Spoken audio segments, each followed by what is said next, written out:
What's going on, you rogues, rebels, and renegades? Welcome to another episode of the Rogue Country Podcast. I am Mike West, and thank you so much for tuning in. How are you guys doing? I really hope you enjoyed the last episode of the Rogue Country Podcast where we had the Rogues around, and it was myself, Chris Dover, Josh Bettis, and Jody Davis from the Fargo Railroad Company. We took a lot of videos and a lot of recordings over that 3-day run, and we're sharing some of them right now. If you head over to the Rogue Country YouTube channel, you can listen to Cold Hands doing Your Side of the Bed and Ashley Harding doing Got What's Mine. These two videos are phenomenal. I've watched them multiple times, even though I was there. They're just that good to go back to, and it's two phenomenal artists. We're not stopping there though. We've got Josh Bettis, Chris Dover, Jody Davis, and myself releasing videos through the Rogue Country YouTube channel soon, so go over and check them out. Make sure you subscribed, make sure you watch them, and make sure you share them with the friends who will also like them. Also, check out the brand new singles from Jackson Ward released over on Spotify. Check out What Can I Say and Broken Promises, the two new tracks. They're available for streaming everywhere. It's amazing to see such a young artist really pushing his voice. I can't wait to see what he does next. As this year wraps up, we have so many things that we've got planned to do next year. We cannot wait. We've been in people's emails, we've been in people's DMs, and we've got some stuff in the works that if you are a country fan in the UK will make you shit yourself. I can't go into them yet. This is a teaser of a tease. But if you want to support Rogue Country and the work we do, you can head over to our Bandcamp and you can pick up some Rogue Country t-shirts. We have 9 left of the current run. We have 1 medium, 1 large, 3XL, and 4 double XL. So don't delay. They're £15, and treat yourself, spread the Rogue word, and keep on helping us make a difference in this UK country community, because it's been really interesting. Obviously, we had the Nick Shoulders tour in November. Myself and Josh Bettis opened a couple of the dates, and it was cool to see people react to Rogue Country and know who we were and know what we do and buy the t-shirts and, you know, come up and say they're listening to the podcast, say they follow us on social media, and that is how we are going to get things done. That's how we're going to make a change, and I am really excited to see what next year brings. Also, as we're talking about t-shirts and Bettis, congrats to Joshua Bettis for selling out of his limited edition run of Simru and Western t-shirts. The design is amazing. They've all flown off the shelves, and he is going to be doing a reprint very, very soon, but in a different color and a different style, because this limited edition run is limited for a reason. I also wanted to thank you personally, yes, the one listening to this podcast, because as we all know, Spotify Wrapped has happened. Everyone is getting their stats, and we got some lovely little stats for the Rogue Country Podcast. We were rated 5 stars. Thank you so much to everyone who's rated. If you haven't rated us, please head on over to whatever podcast platform you are on and drop us the rating you think we deserve. Hopefully it's a high one. We were listened to in 12 countries, which is absolutely amazing. We were a top 10 podcast for 56 fans, a top 5 podcast for 45 fans, and the number 1 podcast for 24 fans. If you are one of those 24 people, one of those 45 people, one of those 56 people, or just one of those people listening, thank you so fucking much. We really appreciate your support and getting the word out there for all these amazing artists. Also, we cannot forget that on Wednesday, the 28th of December of this month, not that far away, Wednesday the 28th of December at Birkenhead in the Future Yard, where we had Sierra Farrell's sold out show, we are hosting the Rogue Country Christmas Roundup, and it is myself, Mike West, Brandon Ridley, and Megan Lee. We cannot wait for this. All proceeds from the show will also be going to Whirl Arc, the local homelessness charity, and this is going to be an amazing way to end the year. We've had so many amazing gigs this year, and I can't wait to end 2022 with such a wholesome, good time. Tickets are £10 and available on the Future Yard website, so don't delay and grab yours now. Up right now is the incredible Clint Bradley. Clint, we've known for a long time. He's been a staple of the UK scene, been smashing it for a long time. He recently brought out his new single, Everything I Hold Dear, which Josh reviewed over on our social medias. You can go check that out. The 7-inch of that single with an exclusive B-side you cannot get on social media is also available on clintbradley.co.uk. I'll be dropping that link in this description of the podcast, so make sure you go check out Clint and all his incredible work. But it was an absolutely fabulous chat with such an amazing wealth of knowledge of UK country and country in general and the scene as a whole. And this was a really important chat to me. I've known Clint, or I've known of Clint for a long time, but this was the first time we've sat down and spoke. We've not met in person yet, and I really hope in 2023 that changes But without further ado, this is episode 56 of the Rogue Country Podcast with Mike West and Clint Bradley. Okay, so we're rolling, and thank you so much for making the time to sit down with us today. Obviously, you brought out a new single, Everything I Hold Dear, that Josh recently reviewed, and I've known about and listened to some of your stuff for a while, but it wasn't until your new single that I really sat down and was like, holy fuck. Like, it's really got such... It's weird to have such an amazingly Western sounding sound from a UK artist, and it's really shows how well written and well produced and well played it really is. How have you found the reception to your most recent single gone so far? Yeah, it's been great. And I mean, I've been, I'm really sort of pleased that it's finding its way into areas that the thing with Western music is it's kind of out on a limb, as you probably realise. So it's kind of sometimes when I send it to people, I don't even tell them the genre. I just say, have a listen, because I know I'm going to get that. You probably know yourself, if you're playing country or whatever you're doing, people who aren't so much into the genre have a preconception, which is never right. And because of the mainstream, we're cursed by it, what that preconception they create curses us. So, and I'm really pleased with the way that it's been received by people, as well as who wouldn't normally kind of dig that kind of thing, just people who just love honest roots guitar-based music, So it's and I'm really pleased with the sound, so it's just touching wood, fingers crossed. Like all of us, we make each record we do it so we can make another one, because we don't make it's. But and I'm chuffed with the reviews as well. So no, awesome. Really appreciate it. Going on to the sound and stuff, did you record more songs in that session, or did you go in to get a single to get something else to then?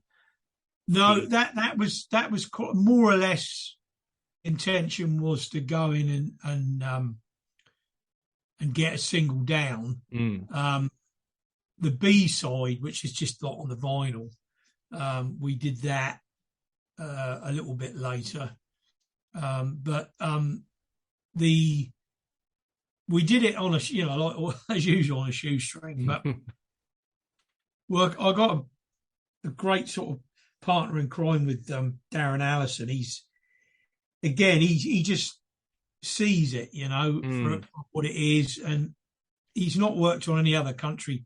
I mean, his usual. I mean, he did Divine Comedy is one of his most successful.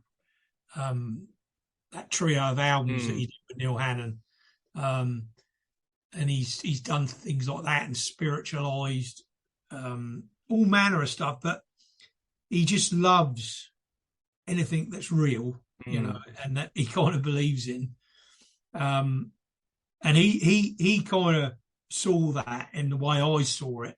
Yeah, which is so great when you get an engineer stroke, producer that understands when you're co-recording something together. Yeah. The sound, basically, the warmth, yes, it's tipping its hat to the classics, but using everything we can that's at our fingertips now, you know what I mean? Yeah.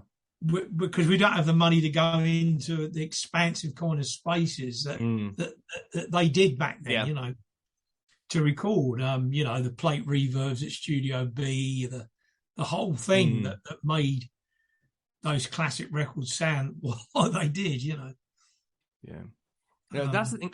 What I found working with producers and engineers and stuff is obviously the thing you said before, it's like with country and western, they're like and ahhing and they aren't sure about it, but that's one of the oldest recording music genres ever. So it's like most techniques from like Studio A and Owen Bradley and stuff, they went on to filter into the rest of the music production world. So Yeah. really all you're doing is going back to the roots of music production itself, is those huge anthemic sounding records of like the 30s, 40s, and 50s.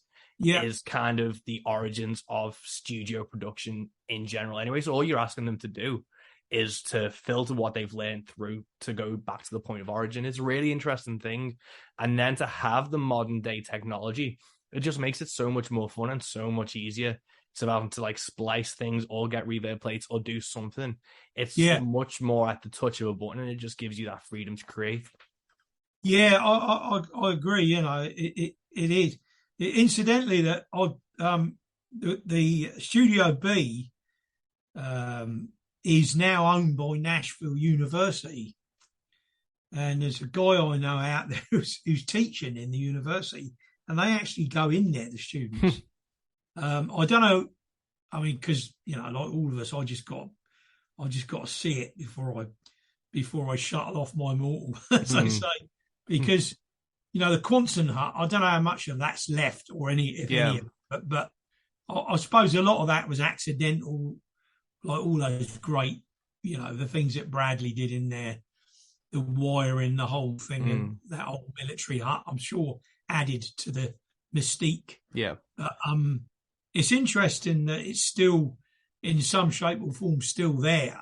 You know, so yeah, I mean, it's just I'd love to see, but you know, Darren, he's kind of amassed quite a collection of stuff.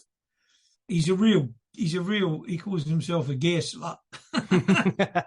And he's got some amazing stuff there. He's got like a 60s WEM, he's got a Vincent delay unit, stuff like that, and a host of valve stuff that he's able to run the desk through, you know, to try and get that warmth back. And then of course you've also go for the stage of, you've probably found yourself when you get to the stage you've finished and you're going to go and cut the thing, master it. We found a very sort of sympathetic mastering engineer who was actually quite relieved that we didn't want our record to sound louder than everyone else's. Because apparently mastering, that is the bane of their life now. Every young band, they just said it's got to be louder than so and so. You know, they've got to master at this extreme volume. And it's like you feel like an old fogey saying, you know, there's a volume control on your record player. You can turn it up. Yeah, I thought that, especially when I was in the mastering process, I thought, like, you know, this is being committed to vinyl. If it's loud from the get-go, it's going to sound fucking awful if you put it on a record player. Yeah. But I don't know if you're only thinking kind of digitally, it is just whack it up and, you know. Well, they all know now that there's the parameters that you know, curse that we are with it. All the digital platforms, Spotify, etc. DMAT, you've got to have that. If you don't compress it, and get it to the stage where they want it, they'll do it for you, which you don't want. Yeah. So, you know, fortunately, mastering engineers are aware of that now, and you kind of take all that into account. But the resurgence of vinyl does allow for, I suppose, from a mastering point of view, a little bit more creativity than it was, you know. I think it's great, you know, that people are prepared to actually buy vinyl again. Yeah, I remember when I was in, how long ago was I in uni? I think I was in uni in 2011, 2012, so like 10 years ago now. And I remember writing a paper on the rise of vinyl again, like 10 years ago. Yeah. And it's been crazy to see it just keep going.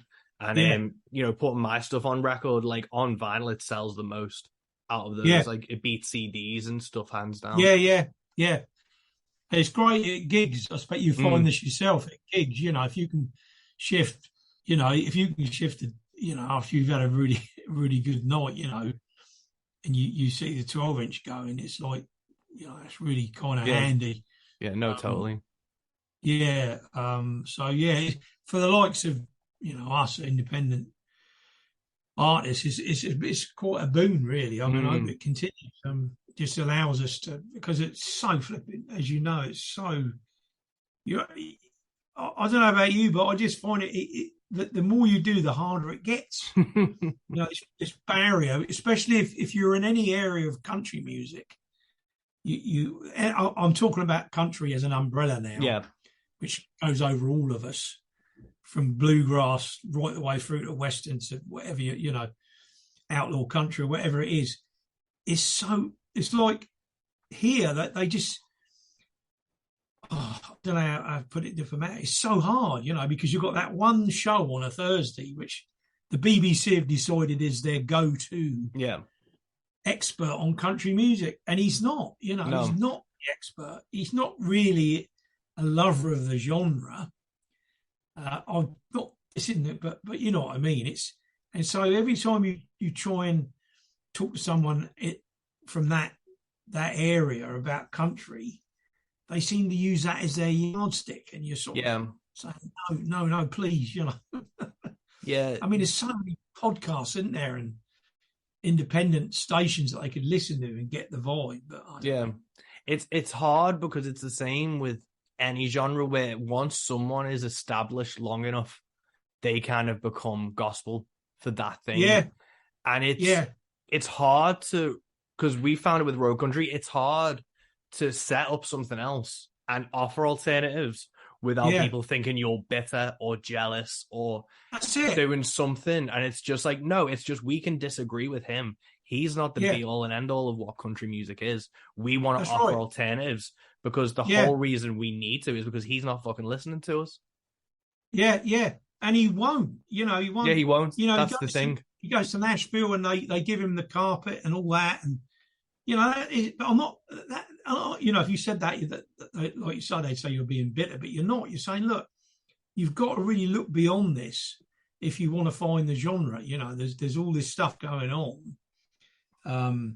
And when they took that away from, I don't know why they took it off David Allen. I know the BBC have their way of thinking, but I having listened to that show quite religiously growing up, the change was so drastic from David Allen to him that it was kind of like, I don't understand why you've basically killed it off. You've got someone who's into Southern rock, which I love. I love Southern rock. I love Creed. I love it. But I also love country and roots and west. And I thought, well, why not? Why have you done this? Because this guy obviously doesn't know about country music. Yeah. And yet you've put him in this position, which is powerful. Yeah. In terms, for making a yardstick for all of us who come under this umbrella of country. And now, whenever I tried to get through on Jeremy Vine a couple of years ago, they see him on country, and it was the usual business. And he's going, well, we're going to talk to Bob Harris in a minute about what his fees. I'll try to find. I said, look, let me just say a few words, because please, go on the internet and find out how many people are actually playing real country music. Yeah. And it's there for yourself. You can find all these young guys, girls, everything playing just marvelous music, and people are taking notice of it, but it's just not getting played on that show. Yeah. Yeah, no, it's a crazy one. And I remember there's a film, I can't remember the name of it, but it's like in English. It's based in Scotland, and this Scottish country singer is like trying to make it. She's got out of prison. I can't remember the name of this fucking film, but someone recommended it to me, so I started watching it, and he's in it, and I was like, no, I switched it off because it's not going to represent the type of stuff that I'm into. And I think coming from like I've come from the internet, so I never listened to like David. I've never listened, to be honest, I've never listened to Bob's show because, again, it's like I know from seeing the track listings and who's playing. That's not my show. And it's now, it's kind of like, how influential is that type of show and that type of person without everyone saying how influential it is, because everyone else is kind of, you've got the independent radio stations, you've got the podcasts. So it would be interesting to see how his listenership's declined or steadied or done whatever, to see if it's actually reflective of it, or they're just white knuckling onto this gatekeeper ownership of the genre. That's exactly what it is. That's exactly what it is, and it's just frustrating and kind of upsetting for everyone, because you hear so much great stuff, and you think, you really there doesn't the mainstream's always been bad in that respect, but in this genre at the moment, that is quite a barrier that he's set up there. But anyway, what can you do? I don't know. And with Western music, which he's never going to in a million years get that, because it's kind of it's a thing within a thing, isn't it? So I don't know, but hey, we just got to sort of play through it, as I say. Yeah. But I also think it's important, and I think conversations like this are important because, like I said, people think we're talking out of bitterness, but we're just being pragmatic and going, they're not letting us onto their formats and with their audience. Yeah. Fuck it, we're going to find our own. And there's no bitterness or jealousy to admit that those organizations and those clubs and those award shows and all those things aren't going to let you in. It's okay to admit that those are not for you anymore. And you can spend your time actually trying to connect to the people who actually matter, which is the audience. And then you just turn around and go, well, who actually will give a shit? And that's how you start, actually making waves. And... Yeah.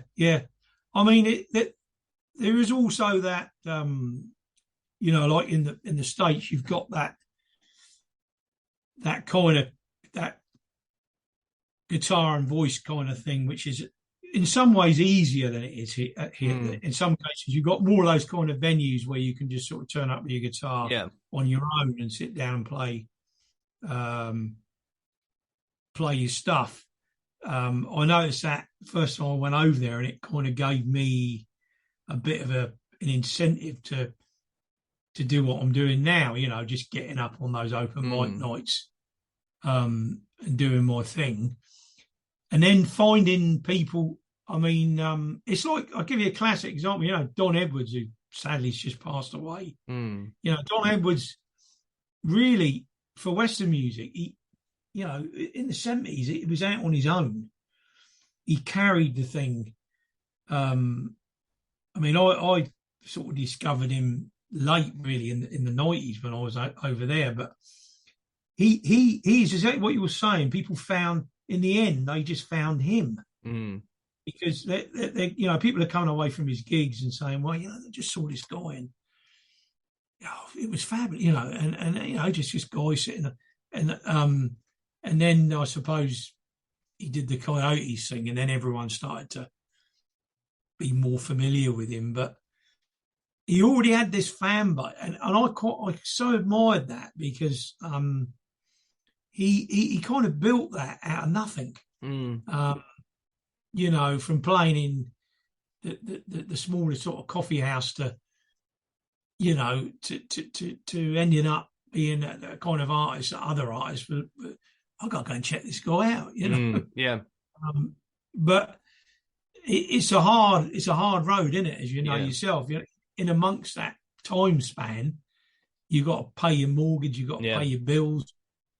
You got to earn a living. It's just that is the hard light of day, isn't it? When you're trying to sort of do something which is not included in what they see as the I think, like, I've talked about this with other artists, and because when you're just starting to get into it, you're just starting to play that type of music, and you're just learning about the scene, you think they're important, and you think those institutions mean something because they've helped so and so and so and so works with them, and X and Y work with them, and You know, that's the only way I'm Yeah. going to be able to reach that audience. And it Yeah. takes you a while to realize that that's not the case. And that's, you know, in any genre, you'll have like a metal band being like, well, I need to get on Kerrang for anyone to give a Yeah. shit. And Yeah. Yeah. it's learning that you don't actually need those industry gatekeepers is like a huge freeing Yeah. mentality, but it can take a year or two before it finally clicks. Yeah. Yeah. Yeah. Certainly. Mm. But You know, going onto your incredible career, yeah. I've read your biography and stuff. So Yeah. it was Marty Robbins that kind of kicked all this off for you when you was a kid. Yeah. Yeah. What was it like? What had you kind of been listening to? Because it's weird when you're like 9 and 10. It's like you're just starting to realize what music is.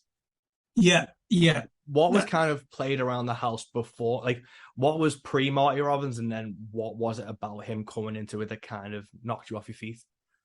Well, it was kind of so. You know, the country that was my father and my uncle especially had a fantastic collection. But you know, I'm sort of, you know, as a kid, you know, the music around me.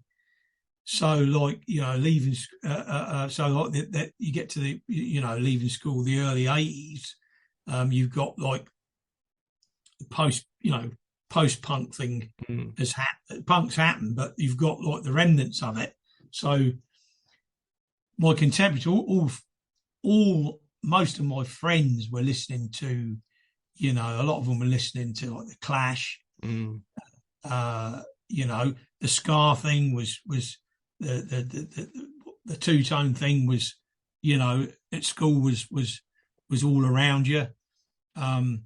So, and I, you know, I kind of liked, I liked the energy of that. You know, I loved the kind of I loved the Clash mentality. I loved that garage band kind of thing. That was good. You know, even as a kid, I picked that up, and it kind of turned me on to the energy that they were creating. And I'm thinking, well, this is really good. It's kind of making me, and then I'll be going home and listening to Marty Robbins, you know, on a 12-inch vinyl, and somehow, in a weird way, they were related for me, not for everyone else. And I can, you know, if I played it with my dad, he'd say, "God, what's that?" Yeah. So, you know, yeah. But I kind of got, I, it was part of my childhood, and it made me, you know, again, I got to be honest, it made me want to play more, you know, and then I kind of, because we had no internet, we had no sort of search button. You had to just go out and find this stuff. So after I basically played my uncle's Marty Robbins, worn them out, playing them over and over again, and then putting them on a cassette and take them up in your bedroom, trying to learn the chords. I started to sort of, you know, get to the stage where I was seeking other Western music out. And along the way, you find like roots country, and, you know, you find Haggard and Hoss and everything else, which is good. And that kind of inspires you as well. But I have to say there was that kind of up until 85, 80s, was quite a melting pot of music, of all genres, which I don't know why, if I'm right in saying, it doesn't seem to be like that now. I know that we've moved on, but there doesn't seem to be that diversity in the music scene as a whole now.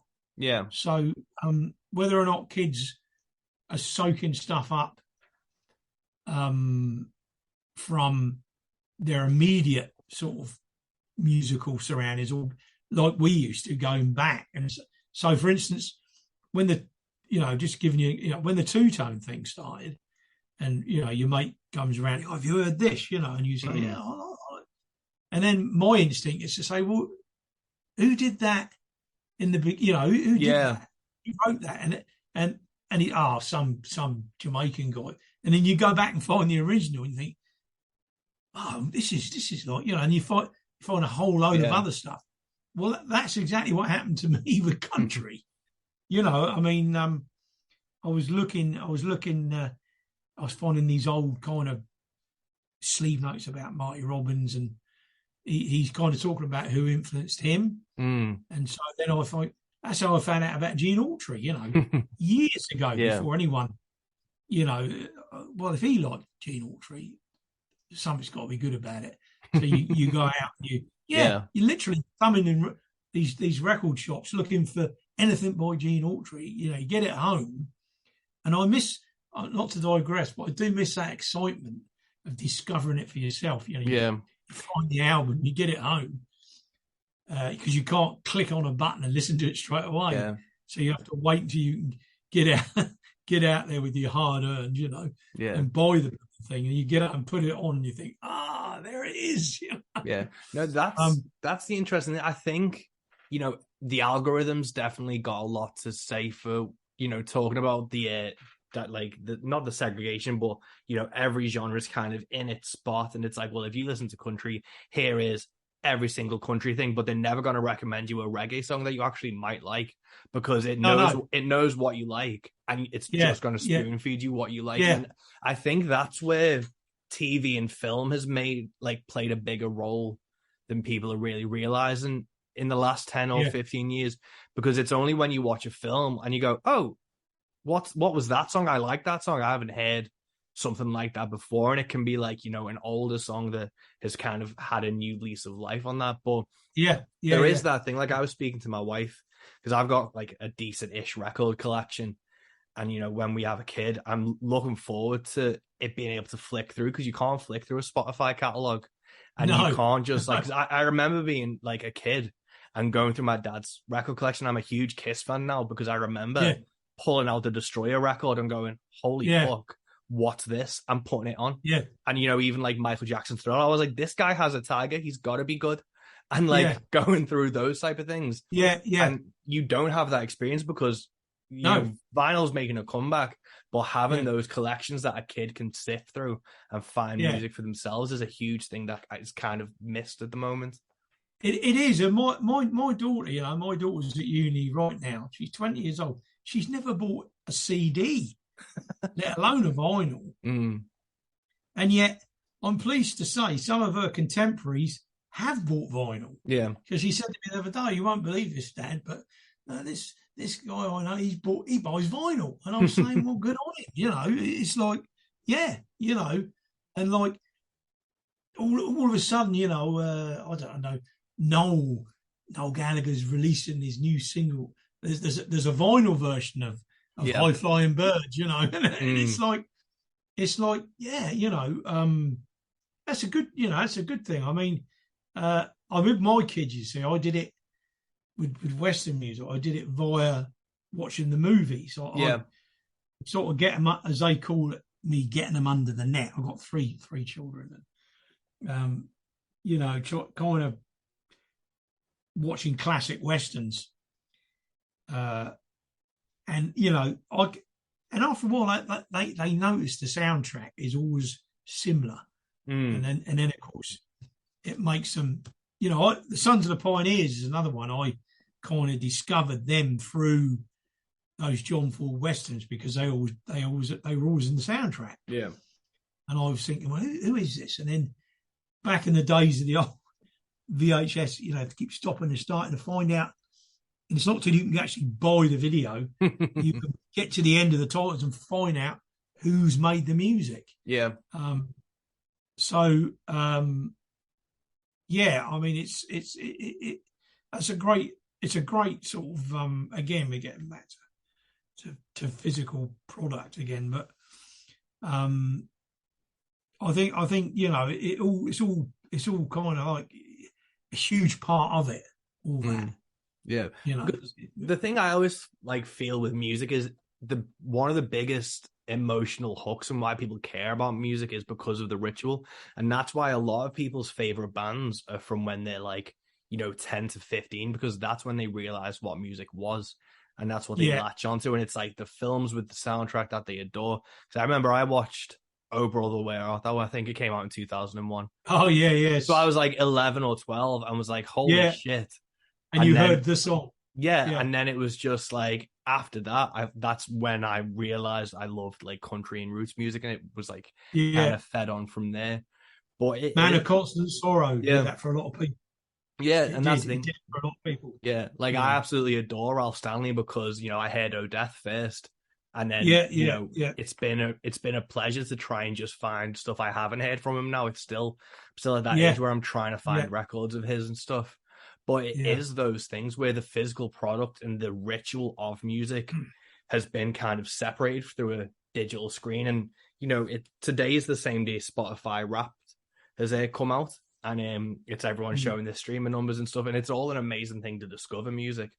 But it's all just a stepping stone to hopefully get to the physical product and to that ritual and to keep that cycle going.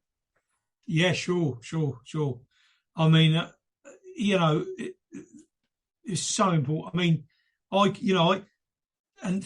I couldn't in the beginning. I tried, I suppose my like content, 16, 17, I couldn't get anyone to. I wanted to try and form a Western band then, and of course, I just couldn't get it across to people what I was talking about. They couldn't get out of their head this image of someone, in a Western shirt and a big 10-gallon hat, sitting on a horse, singing. I said, no, it's not like that. I'm trying to show them pictures of Marty Robbins, no cowboy hat, Italian suit and a tie, But so, by thumbing through those records, these other names were coming up, like, and one of those was Carl Perkins.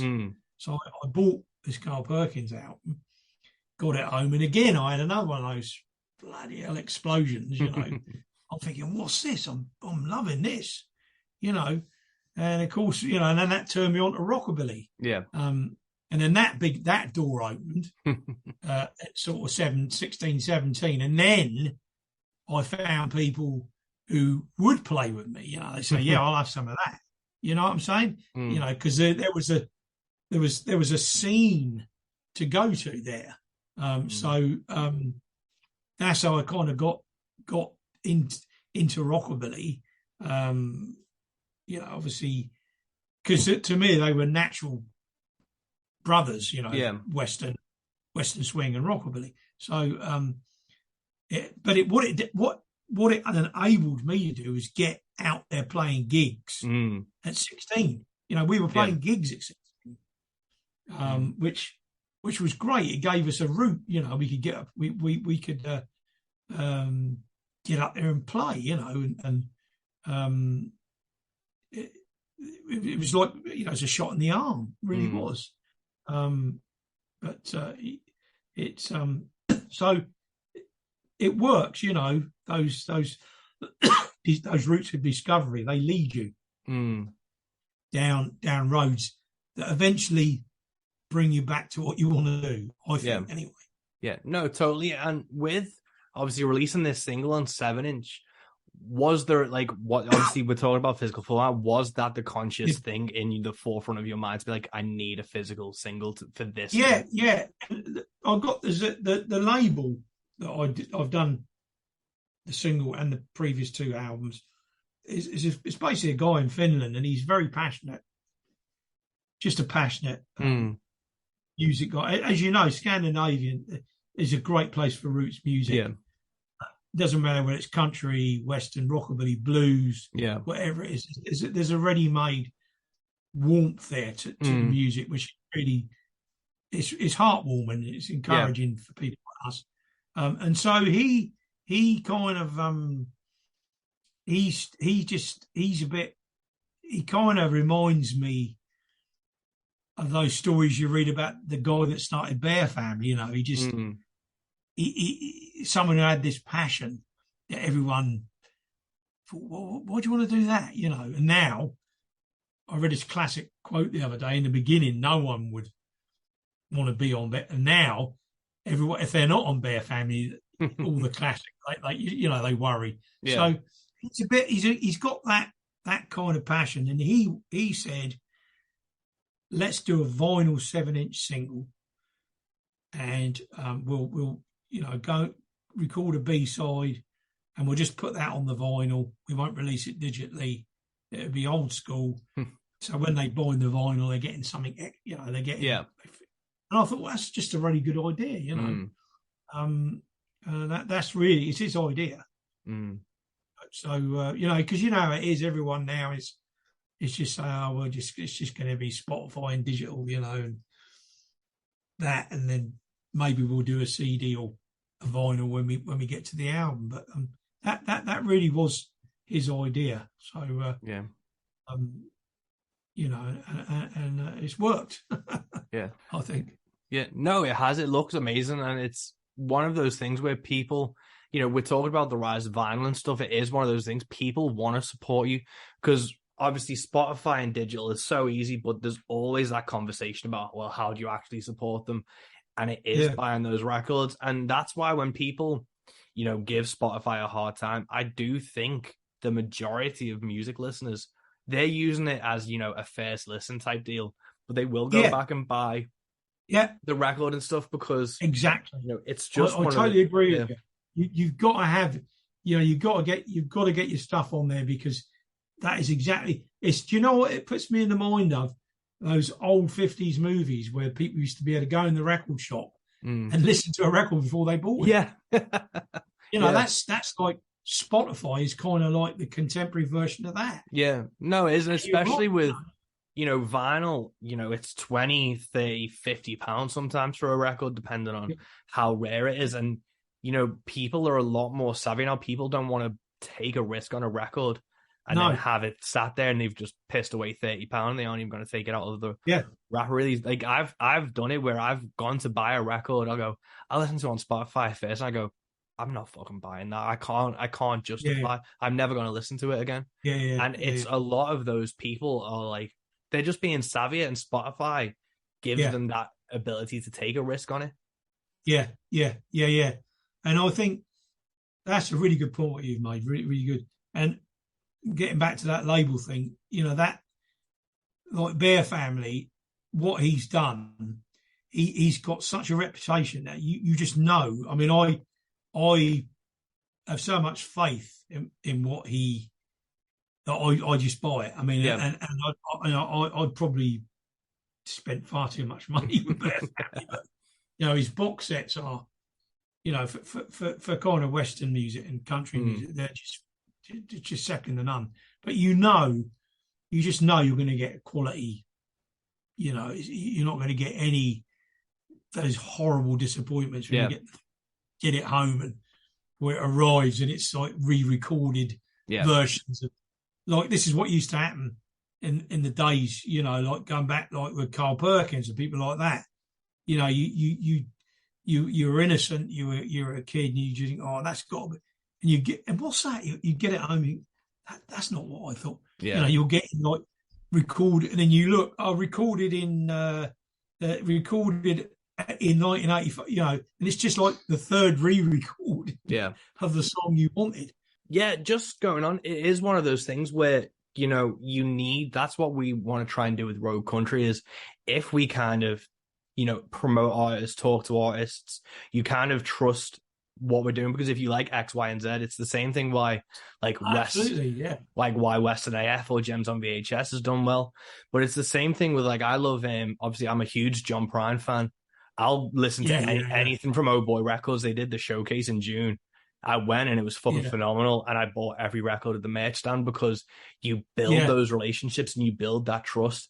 But unless you have those labels that you trust, it is a wild west out there. Yeah, totally.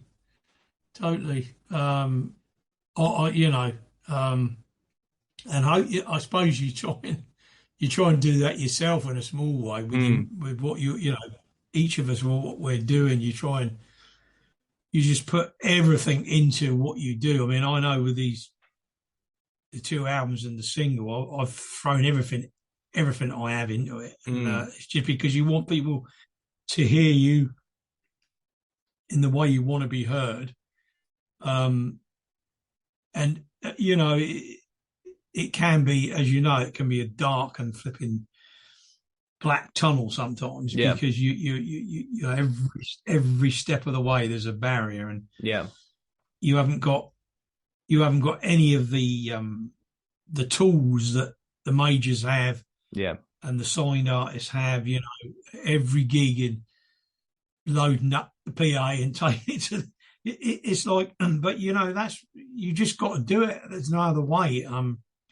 I think about that a lot, but you just do it. We're doing it because we love it. Yeah, it's never ever going to make us. You know, there's no other way of putting it, for want of sounding cheesy. Yeah. You're always going to be at that. You know, it's always going to be that way, and you either accept that or you give up. You know. Yeah, that's like, I have a song called "Wait and See," which is about like driving home after a gig. And the kind of preamble live is, you know, I could happily be sat at home with my wife and cats watching TV, but I've just got something that's like scratching to do this. And it's not like, you know, a want, it's a need. It's not, you know, no. It's not, you know, like if a gig goes bad, you're like, I could be fucking at home instead of this, but it's still, but it could have been a good gig. And it's those feelings that keep you just, you know, loading that PA into the back of the car to fucking drive, you know, halfway across the country to play a gig to 5 people, because the next gig might be to 20 people, and then the next gig after that might be 50. But until you actually put that work in and that grind, you won't know. And it's just that weird itch that you just do because you fucking love it. Yeah. And then you get your mate, you say, "Oh, I heard a country record on Radio 2 today." And you say, "What was it?" And he tells you, "I'm not going to say." And then you say, no, please. That's not, you know. Yeah. I mean, it's the only name. It's like with I remember they had Keith Urban doing a medley of Marty Robbins songs at the CMA. It was like, for me, that was like someone. A guy, to use an expression of this guy reviewing a heavy metal album, it's just like taking out your spine and using it as a golf club. You know, it was that. It was like Keith Urban singing Marty Robbins songs. I mean, it's just like, how bad's it going to get? You know?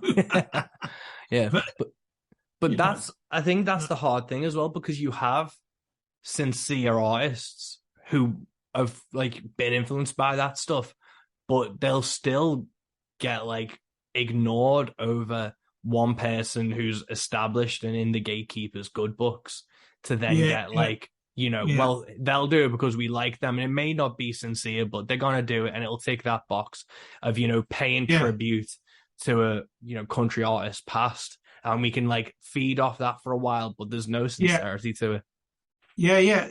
It you know, and it's like I kind of, I don't know if you listen to any of Hank Free's interviews. I get where he's coming from with exactly what you were saying. He kind of berates people a little bit, you know, for not getting the influence direct from the root source. And I suppose, you know, that with all the technology we've got now, you know, you can get the root source if you want to find it. Yeah, it's so much easier, you know, because I remember, I'm a Robert Johnson fan, but I only found him because I read it in a magazine back when I was like 15. Yeah. But nowadays, if you want to know the origins of something, it takes 5 seconds on your phone to Google it. Yeah, that's exactly it. And I mean, you know, if kids, you know, young people, if they're influenced by the third hand, then all well and good. You know, that's how it is. That they may then delve back further, and it will take them to another. I mean, I'm not sort of knocking that at all. I just wish that we had a little bit more sort of tide up our creek, you know, for independent people under that umbrella of country to show people what we can do, because even the festivals, as you know yourself, you probably know, the festival road is become so kind of hard financially because all the money goes to the headliner, and then everyone else plays for nothing, and then and then in some stages I'm hearing that they're not even getting they're not even getting in. I mean, they're not even getting into.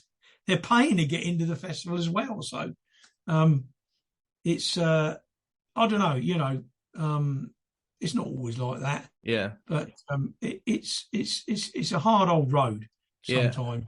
Yeah, I got an offer for a festival, and they offered me a 15-minute slot. I'm in Wirral, so I'm northwest England. It was a Scottish festival, and it was an unpaid 15-minute slot. Yeah, I was like, no, I'm good, thanks. Yeah, well, you see, I got to the stage where luckily we're getting some, last couple of years I put the band together, and we're getting some reasonably good. Yeah, they understand we can't do that because there's four of us. Yeah, I got Dave down in Wales. There's me in the New Forest, Danny in Southampton, Connie's in Portsmouth. So it's kind of like, most of our gigs are north of London, which I don't really sure why that is, but so we're touching wood. The gigs this year have been good. We've managed to get some reasonable financial reward for what we're doing. When I say that, I mean we're paying the fuel and covering expenses, breaking even almost. Yeah, and we're getting back, and we can and go and have a pint. Yeah. So, but to do that, we've kind of accepted that we've got to play where the gigs are offered. Yeah. And sometimes those gigs can be, again, I've got to be diplomatic here, quite difficult in that the audience may have that preconception of what you're going to play. And you're not obviously going to play that. Yeah. So, it's a bit difficult to line dance to,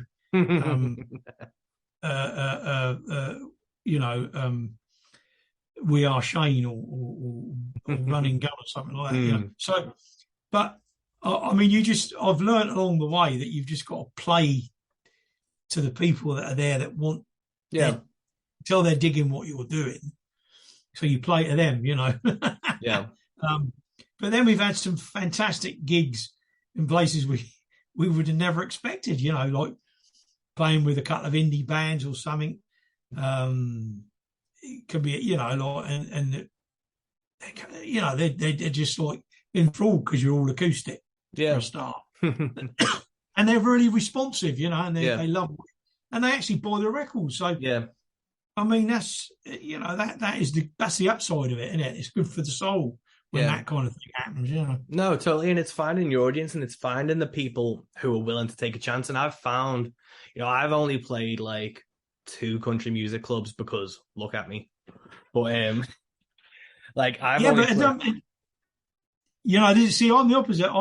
I kind of want, I don't want to sort of give them, we sort of like, I suppose visually I'm paying sort of homage to all the guys that I love by wearing a yoke jacket and doing that sort of thing. But then I do have these moments where I don't want to put people off by that. Maybe I should just get up there and do this in a pair of Doc Martens and a Ben Sherman, because it's still the same person. And this is the big thing about Marty. Marty refused. He refused to give in to that. And I so admired him. The more there's only one biography of Marty Robbins. I don't know why that is, but it's a good one. It's by a woman called Diane Deepman. It's a must read. It's so interesting. But the big guys in Nashville, because Marty was an A-lister, and so they're saying, Marty, why don't you?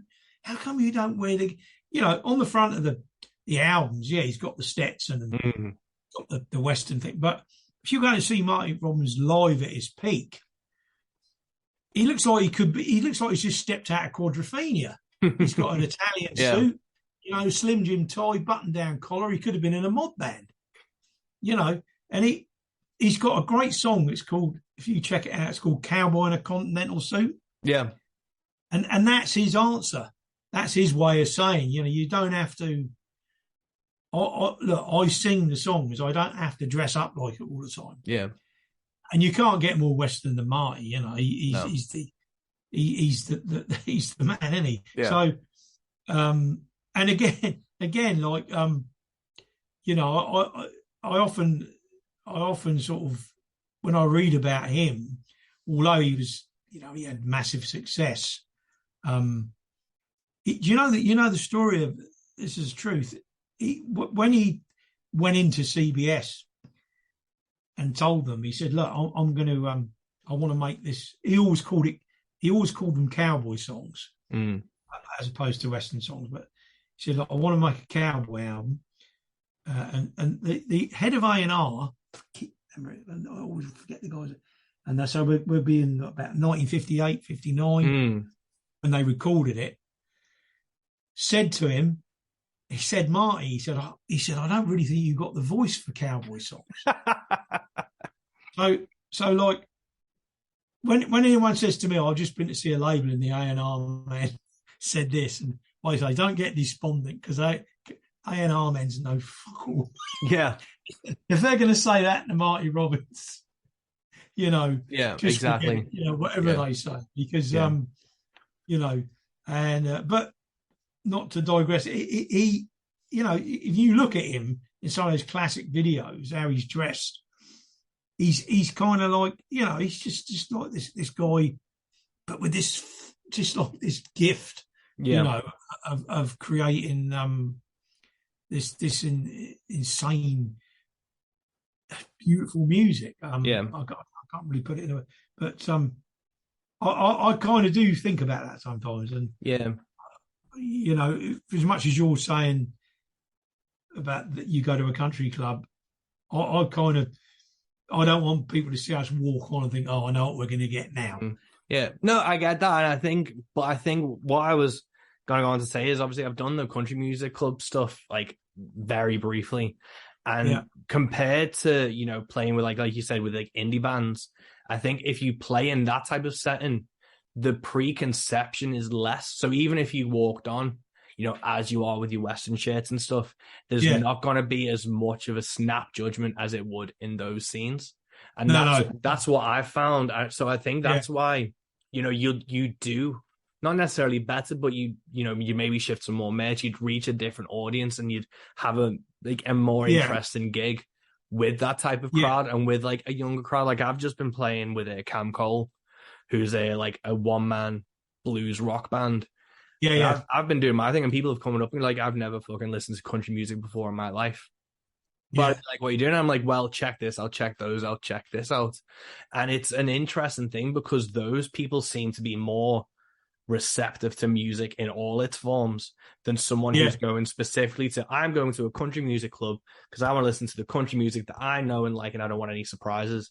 So even if you walked on in whatever they had in their heads, they're still going to be just, it's already, I always think those kind of situations are already set up to fail for a music who wants to do something new. Yeah. No, that's pretty true, that. And you can see that happen sometimes. Yeah, because obviously what I do is I call it bastard country, because it's not country music in what I call its pure sort of most traditional sense. When I think of like country music, I think of like yourself, I think of like Ags Connolly, Josh Bettis, and I see you guys not hitting those clubs with the reaction that you should be getting. So I'm like, well, clearly there's something fucking up. There's a disconnect between the expectation and the delivery, and I don't get. Well, I mean, in my case, I can't even get in the club. I mean, like Black Deer. I mean, I've had. I could show you. I don't know. I've got a list like that of people who've emailed me why aren't you playing at Black Deer? And I just say, because they won't book me. Yeah. Because I send them the bullshit, like everyone else. I never get a reply. They don't want to know.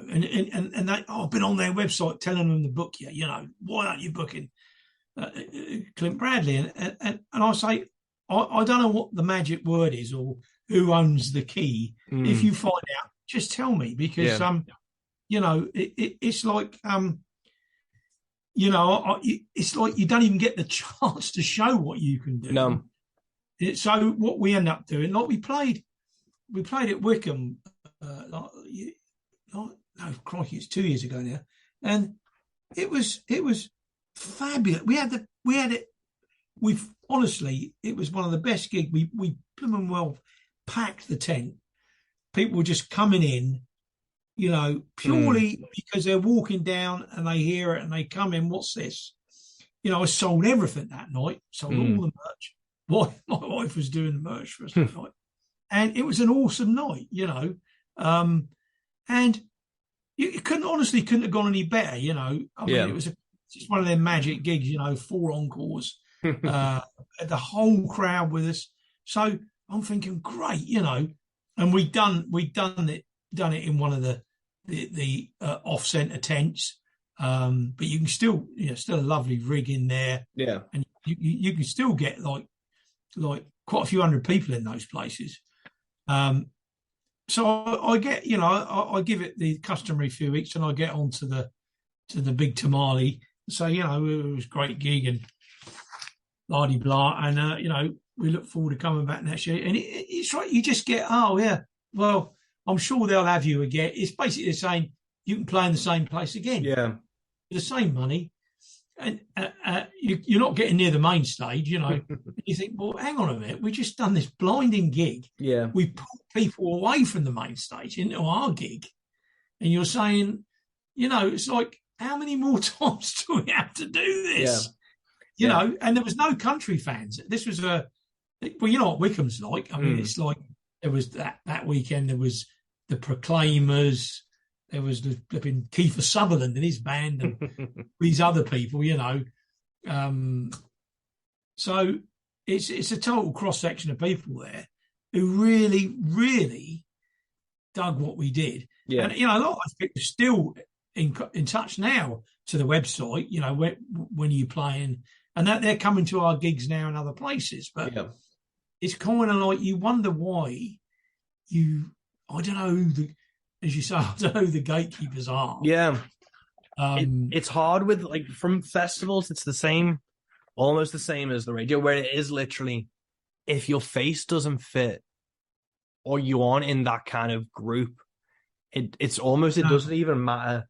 You could be bringing like 3,000 people to a gig, and for some reason they just still don't want to know you. And it's one of those things that can just bang your head out. And it's like, you can look at your music CV and be like, well, I've done that.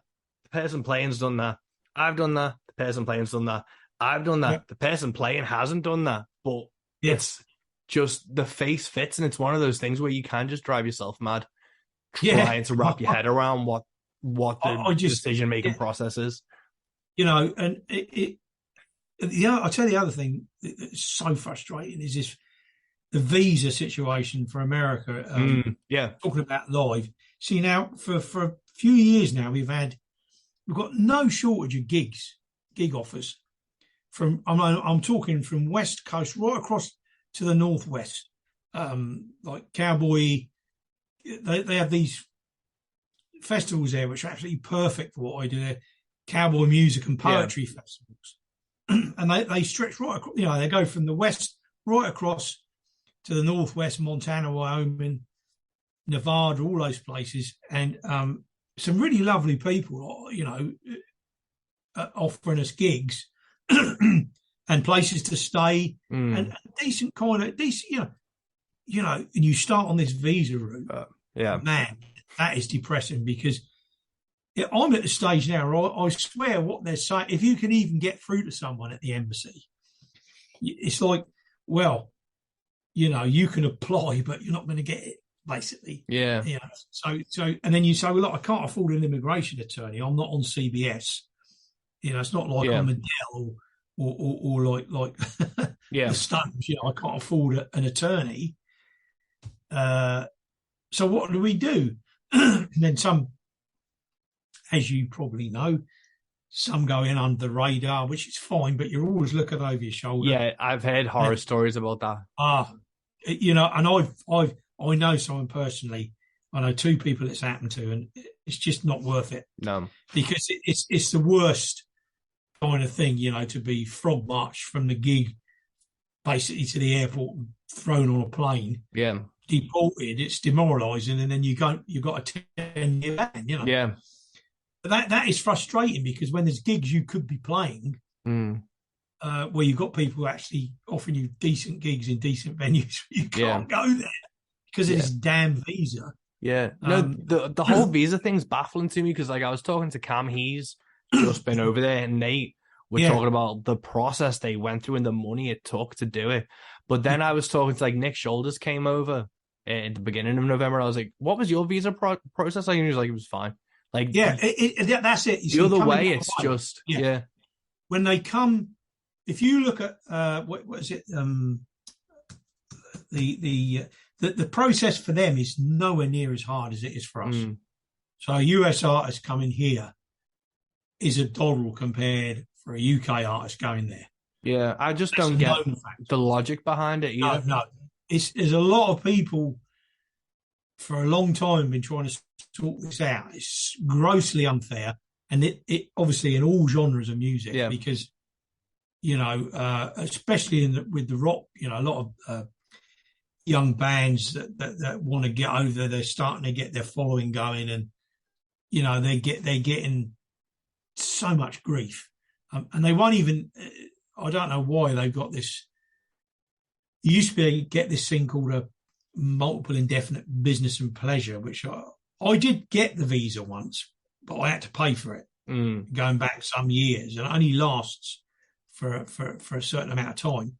The O1 visa, but they've changed it again now, so you can't even, for all intents and purposes, audition without getting paid. You've still got to have. So, I mean, we had someone, we played in Wales last week. Great, it's a great gig there in Cardigan called Sana. Yeah, I've heard really good things about that. Oh, it's be perfect. It's ideal acoustic venue. It's a lovely atmosphere. Perfect. Nice little PA down there.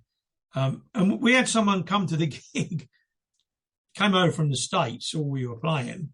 He'd just been to the Western Music Association convention in Albuquerque, and she came to our gig and did a little review, and that was really cool to meet someone who'd just been there. Yeah. And I was explaining the visa thing, and she couldn't believe it. She had no idea. Yeah. I said, "This is why," and she's saying, "What?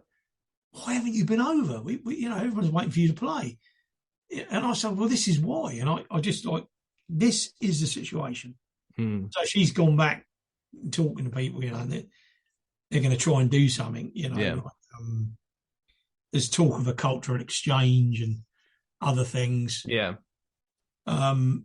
I don't know, but it's something that I'm sure would be of interest to everyone who plays independently, because all of us are going to come up against that wall. Very frustrating. No, totally. Yeah. But I wanted to talk to you today about, obviously with your Western songs and the music that you play. Obviously, Marty Robbins is a huge influence. You talk about kind of Western films and Western novels. What kind of Western novels have influenced you, or do you have any favorites that you've picked that you always kind of go back to, or you'd recommend to someone reading them? Because obviously I've loved Western movies. I think I've only ever read Butcher's Crossing by John Williams, if you consider that Western. I've not really delved into the actual novels that much. Yeah, I mean, I love everything from Zane Grey, which is the classic. A lot of the classic Westerns that were turned into movies came from, but also Cormac McCarthy, White Horses, and Lonesome Dove, things like that. But also a lot of the historical stuff fascinates me. But also going, spending time out there, like I did, and sort of getting to know working cowboys and stuff, and getting to know what it's like, is so different to your preconception. Sort of hanging out with rodeo people and sort of seeing it from their side. It's just a world which it's not really. Well, I suppose now with Yellowstone, it is being seen more. Yeah. I mean, with Yellowstone, they're kind of showing a little bit. I think Taylor Sheridan really has kind of lifted the lid on it a bit. He's kind of showing, and of course now Yellowstone is everyone's trying to get them. I've been fairly close in that one of the camera crew heard some of my stuff. Oh, really? Yeah, and what an experience! This is only last year.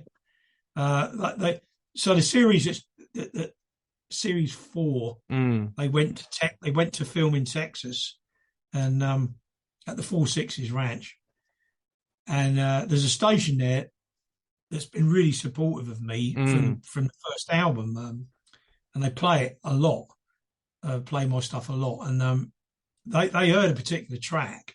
It was from Soul of the West, actually. It's one of them things I kept saying, who is that? Who is that guy?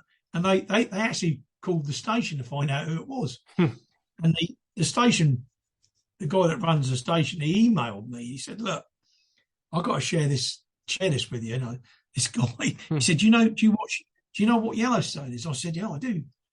Well, because I've been into it since the first series. I heard about it in pre-production, and I thought this would be interesting. Now, I mean, I know it's glossy and it's obviously catering to a mass audience, and it is now just about the most successful, I believe, cable TV thing ever. And Taylor Sheridan's now, he's got prequels, and I mean, the 1883 thing is great, but I'm getting off this, but when I was over there, I kind of sort of hung out with a few lads who are sort of involved in that, and actually the other thing that inspired me, especially on the last album, was actually the physical landscape. Yeah, because once you get out there to Wyoming, Montana, and you see that landscape, for us, it's like a religious experience. Yeah, for us, no, totally. Coming from the UK, I honestly believe it's almost like you get what they got 200 years ago if you're an immigrant. Yeah. I mean, if you just come over from Ireland or Scotland, UK, wherever, and you've got off the boat, and you've worked your way across, and you suddenly got to the edge of Montana, and you just stand there, and it's just like it's a incredible thing to look at. That alone gets a song out of me, So that kind of took over. Marty Robbins sort of brought me to the music, but finding the real thing, it really, really kind of had and continues to, have that huge, and that the love that you get for it. You'll keep doing it, because it's just like you're just praying to this image all the time that is there. Yeah. And you want to have some more of it, Yeah. And also, the thing with Western music is that's what it is. If the song sounds, and I don't want this to sound like cheesy, but if you sit around a fire and play the song, and it works, the rest is going to be gravy if they'll sit and listen to you like that. Because it really does come from that. It's got to. That really does inspire me. That side of things, to write, to keep writing. No, that's really interesting. Weirdly, I watched the first episode of Yellowstone today, like the first episode of season 1. I finished watching it today, and it was the landscapes that, to me, was the most phenomenal, wasn't it? Yeah, it was like that the is most Montana. That was the most captivating thing about it, because I hadn't seen that. Obviously, I've seen westerns before, but to see it so beautifully shot was just mind blowing. And I think it's hard being like a UK artist singing country music, because you get that kind of backlash of not being from there. But exactly, Western music, I think, is slightly different, because Western is about the genre, and you don't have to be Western to write in that genre. All you have to do is sincerely and lovingly approach it. And I think that's what your music does, is obviously being a dude from England, but you're capturing the Western spirit so sincerely and so eloquently and so true to, what's come before it, that I think it's undeniable what you could do. I appreciate that. But that that is it. And that's what they say to me, especially the older guys. They say, I don't care where you're from, if you make music like that, I know it's coming from right inside your chest. Yeah. And it's fine by me. And the thing about, I just will say, that thing about being a UK artist playing, if you're, playing country, it is incredibly tough. It's the toughest. It's if you're Irish, Australian, even Scottish, it's doable. When you're English, it is hard. And I had a guy once, right back when I was just after the first album, contact me from Nashville. And he contacted me because he'd heard a track on YouTube or something, and he was, he was showing some interest. And you know what it's like; they give you the spiel, and I know so and so. I can get you this and get that. And he said, but one thing, he said, your website is co.uk, isn't it? I said, well, yeah. He said, you need to change that to .com. I said, well, why on earth would I want to do that? Why do I need to? Because what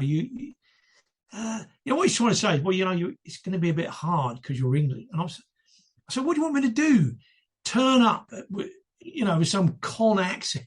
Yeah, I can't deny who I am. No. This is me. It would be like it's like I not completely far removed. It's like I went to see Suggsy in one of his one-man shows. It's absolutely brilliant. He's brilliant, Suggsy, on his own. And he's saying that very thing about madness. He said, like, we got fed up with that con American accent thing. So that's why we love Ian Jury, because he just comes out singing like, it's not about the music I'm talking here. It's about the actual denial of who you are. Yeah. Why would you do? Why? Yeah. Why would you do it, and how could you do it? Yeah. So, unless you're an actor, it's different for an actor. They do accents, and it's part of their craft. But we're just musicians. Yeah. And I said to him, well, look, just look at it this way, just go back a lifetime, go back to the 60s. Imagine if the Rolling Stones, what they did for blues, by that I mean they brought blues back to the USA when you'd forgotten about it. These blokes from London, no matter what you think of them, they were into blues, their kind of blues. They took it back to America, didn't they? And people started then to look at blues again and uncover all the people that had been laying dormant. Yeah. I said, well, why don't you just look at Western, what I'm doing on a small scale? Yeah. It's never going to be a massive, but I just love it. Yeah. With all my heart. Yeah. You just got to accept that I'm over here on this little island. Doesn't make me any less a fan. No, exactly. And less sincere, than if I were, working, shoveling out the stalls on the 4-6s. It's just the same sort of deal, Yeah, no, exactly. And That's right. we're coming up to the hour mark, so I don't want to take up too much of your time now. But Okay, no, it's fine. um, Let you go. yeah, but with you've obviously had the new single out. When are you looking to bring it out? Like, are you planning on a record next? Or are you planning on touring next year?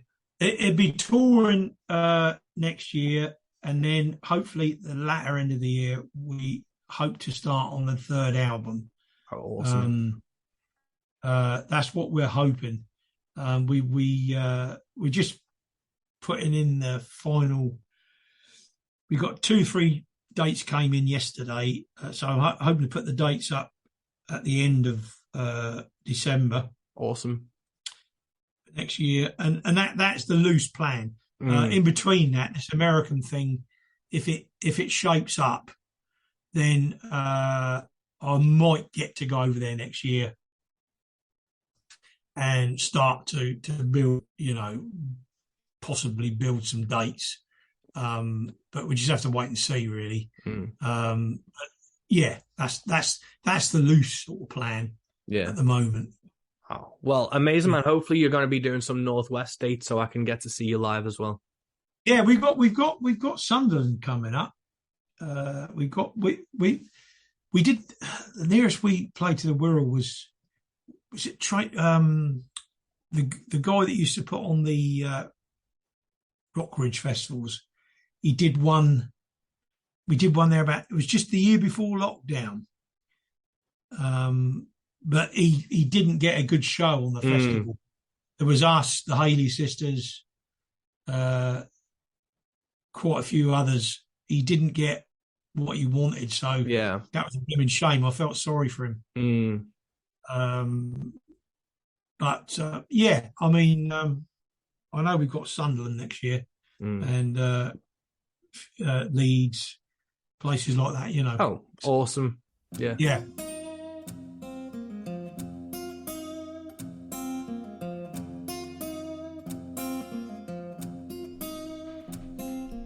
And there we have it, folks. That is episode 56 of the Rogue Country podcast in the bag. Thank you so much to everyone who's listened. Thank you so much to everyone who made our Spotify Wrapped so fucking cool. We really appreciate it. Make sure you head over to our YouTube channel and go listen to Cold Hands and Ashley Harding. We've got more videos on the way. Make sure you go listen to Jackson on Spotify, and make sure you keep supporting the things you love. And also make sure you come down to the Rogue Country Christmas Roundup on Wednesday the 28th of December at Birkenhead Future Yard. It's going to be a grand old time. And in the meantime, keep supporting the things you love, keep doing the things you love, and until next time, peace.